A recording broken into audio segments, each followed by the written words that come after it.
Life में जब भी कुछ गलत होता है तो आपका सबसे पहला रिएक्शन क्या होता है? कोई बात नहीं बनी, कोई प्लान फेल हो गया, किसी रिश्ते में हर्ट मिला या फिर कोई सिचुएशन ऑकवर्ड हो गई और आप सीधा खुद को ब्लेम करते हैं। मेरी गलती थी, मैंने गलत किया, मैं ठीक नहीं हूँ। और ये सब इतना जल्दी होता है कि बिल्कुल बिना सोचे ऑटोमेटिकली। कभी भी किसी और को ब्लेम करने से पहले हमेशा खुद को ब्लेम करते हैं। तो आज का हमारा सवाल ये है कि ये आखिर होता क्यों है और क्या ये होना सही बात है? नमस्ते beautiful soul, welcome back to soul healing with Ankita.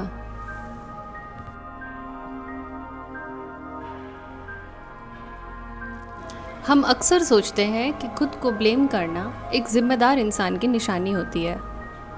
जो इंसान अपनी गलती मानता है वो मैच्योर है और जो इंसान खुद को जज करता है वो ऑनेस्ट है। लेकिन क्या आप जानते हैं कि अपनी गलती को एक्नॉलेज करना और खुद को ब्लेम करना ये दो बहुत ही अलग बातें हैं। एक्नॉलेज करना कहता है कि हाँ, मुझसे ये गलती हो गई और मैं इसको ठीक कर सकता हूँ। लेकिन वही ब्लेम करना कहता है कि मुझसे ये गलती हो गई, मैं हमेशा गलती करता हूँ, ऐसा मेरे साथ ही क्यों होता है। एक्नॉलेज करना आपको आगे की ओर बढ़ने के लिए प्रेरित करता है, वहीं ब्लेम करना आपको उसी सिचुएशन में दलदल की तरह फंसाता जाता है।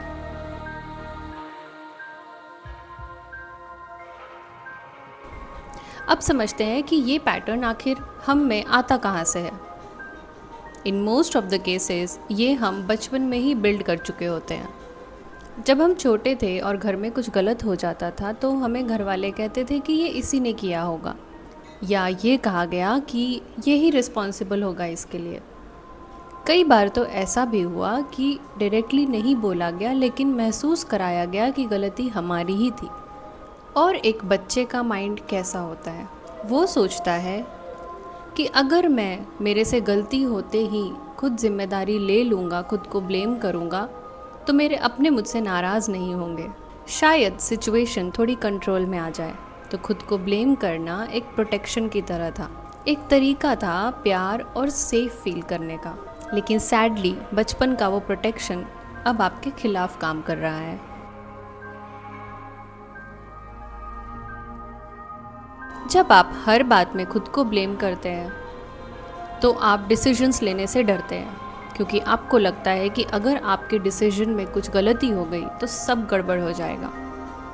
आप अपनी बात खुल के रखने से डरते हैं, क्योंकि आपको लगता है कि अगर कोई डिसएग्री कर गया तो फिर से मैं गलत साबित हो जाऊंगा। आप कोई भी नई चीज़ ट्राई करने से डरते हैं, क्योंकि अगर वो सही नहीं हुई तो आप में कोई कमी है, इस बात का प्रूफ मिल जाएगा। और ये ना एक तरह का पिंजरा है जिसमें आप खुद रहना चूज़ करते हो, सिर्फ इसलिए क्योंकि ये आपको जाना पहचाना लगता है।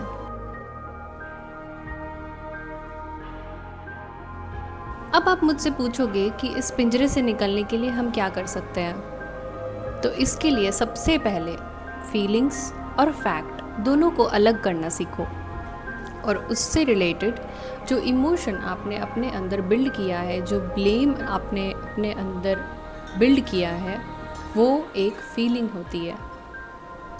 ये दोनों एक सच है, लेकिन ये दोनों बहुत ही अलग है। जैसे कि मान लीजिए आपने एक प्रेजेंटेशन दिया, वो प्रेजेंटेशन किसी को अच्छी नहीं लगी, ये एक फैक्ट है।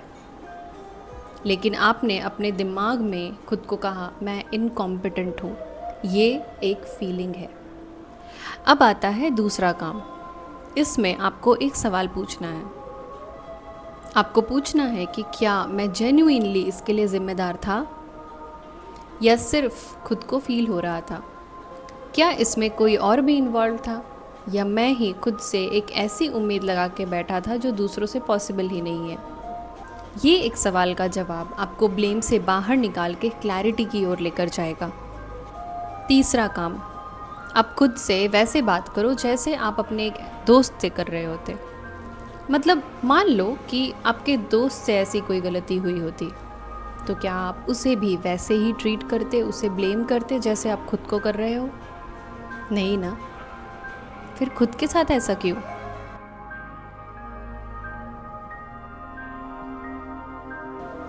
जाते जाते मैं आपसे यही कहना चाहती हूँ कि गलती होना और गलत होना ये दोनों अलग हैं।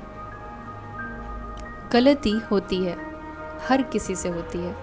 ये हमारे जीवन का एक हिस्सा है जिससे हम सीखते हैं और लाइफ में आगे बढ़ते हैं। गलत होना ये एक बिलीफ है जो हमने हमारे खुद के बारे में अपने मन में बना रखी है, और बिलीफ बदली जा सकती है।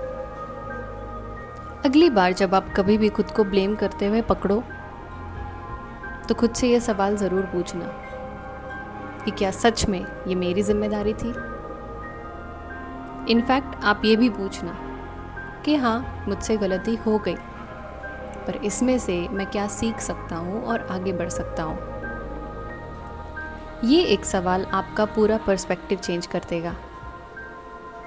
Thank you so much for watching. नमस्ते।